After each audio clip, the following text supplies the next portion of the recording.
Isang mapagpalang araw po sa ating lahat. Ako po si Nicole Castillo and welcome po sa aking daily devotion. So, ang topic po natin ngayon is primogeniture law.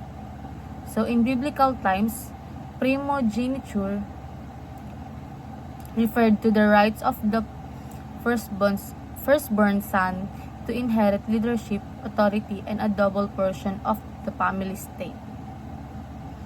While this practice was rooted in human tradition, it ultimately pointed forward to Christ, the true and ultimate firstborn.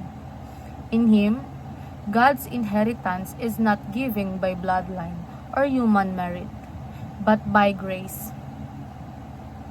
Jesus, as the firstborn over all creation, over the dead, and over God's redeemed family, secured for us as eternal inheritance that for surpasses earthly possessions.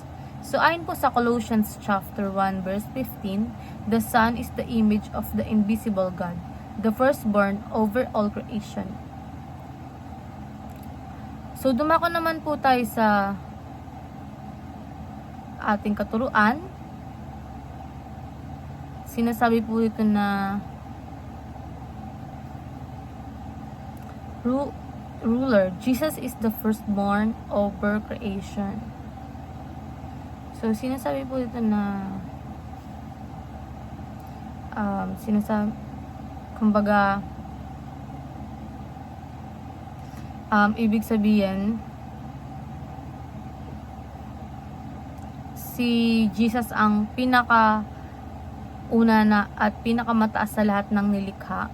So, hindi siya created being, kundi siya ang may authority over all creations, parang panganay na may karapatan at kapangyarihan sa lahat ng gawa ng Diyos.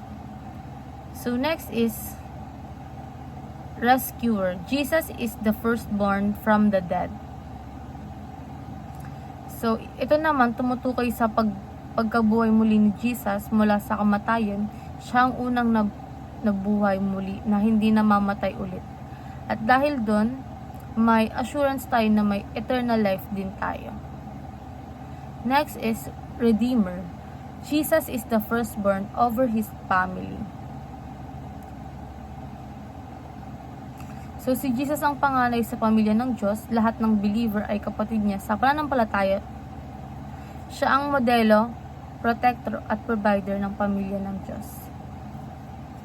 So sa applications naman po, sinasabi ito na rule with Christ over creation. So, kung si Jesus ay may authority over all creations bilang mga tagasunod niya, dapat we take care of creations, make wise decisions, at gamitin ang resources ng tama para sa glory niya, and reflect the newness of life in Christ. So, since binigyan tayo ni Jesus ng bagong buhay, dapat makikita na sa life natin ang pagbabago, hindi na gaya ng dati, kundi may joy, purity, at purpose.